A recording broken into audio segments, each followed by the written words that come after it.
৭১-এর অগ্নিঝরা মার্চে সম্মুখ যুদ্ধে লড়াই করে দেশ স্বাধীন করতে অগ্রণী ভূমিকা রেখেছিলেন সাবেক মুক্তিযুদ্ধ বিষয়ক মন্ত্রী এবং এলডিপি মহাসচিব বীর মুক্তিযোদ্ধা ডক্টর রেদওয়ান আহমেদ। কুমিল্লার চান্দিনায় তিনি বন্ধু-বান্ধব তরুণ যুবকদের উদ্বুদ্ধ করেছিলেন মুক্তিযুদ্ধে অংশ নিতে। ১৪ ডিসেম্বর জিয়াউর রহমানের নেতৃত্বে জেড ফোর্স পাকিস্তানি হানাদারদের পরাজিত করে সিলেট শহর শত্রুমুক্ত করেন। তিনি বলেন, রাষ্ট্রপতি জিয়াউর রহমানের ২৭শে মার্চের ঘোষণা দেশ স্বাধীন করতে গুরুত্বপূর্ণ ভূমিকা রাখে।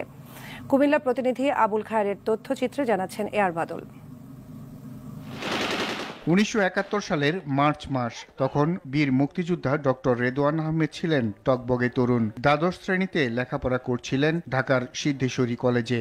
মুক্তিযুদ্ধ শুরু হওয়ায় এলাকায় চলে যান। আগ্রহীদের নিয়ে তিনি যুদ্ধের প্রস্তুতি নেন।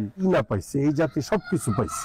ভারতে গেরিলা সহ উচ্চতর প্রশিক্ষণ গ্রহণ করেছিলেন এই বীর মুক্তিযোদ্ধা। সম্মুখ সমরেই আমরা লড়াই করছি।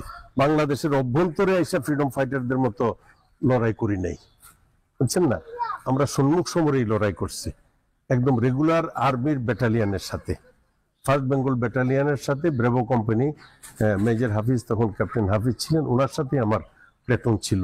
তারপর বিভিন্নভাবে অস্ত্র সংগ্রহ করে তার টিম নিয়ে ঝাঁপিয়ে পড়েন যুদ্ধে। পাস্ট যে ট্রেনিংগুলা, ওইগুলোর উপরে ভিত্তি করেই তখন কর্নেল অলি ব্রিগেড মেজর ছিল, ক্যাপ্টেন অলি, তারপরে কমান্ডারের হয়তো আমার ব্যাটালিয়নের সিউ বা ব্রিগেড কমান্ডারের অনুমতি নিয়েই আমাকে প্লেটুন কমান্ডার করা হয়।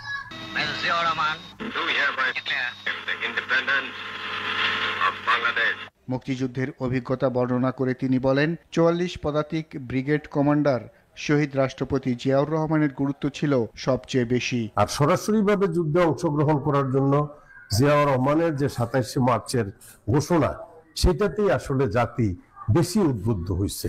দলাদলি আর হানাহানি ভুলে সবার আগে দেশ, এমন প্রত্যয়ে সবাই কাজ করবে প্রত্যাশা এই বীর মুক্তিযোদ্ধার। আমরা এই দেশকে মুক্ত করছি, এই দেশকে স্বাধীন করছি। এআর বাদল, RTV, ঢাকা। স্বাধীন দেশের নাগরিক।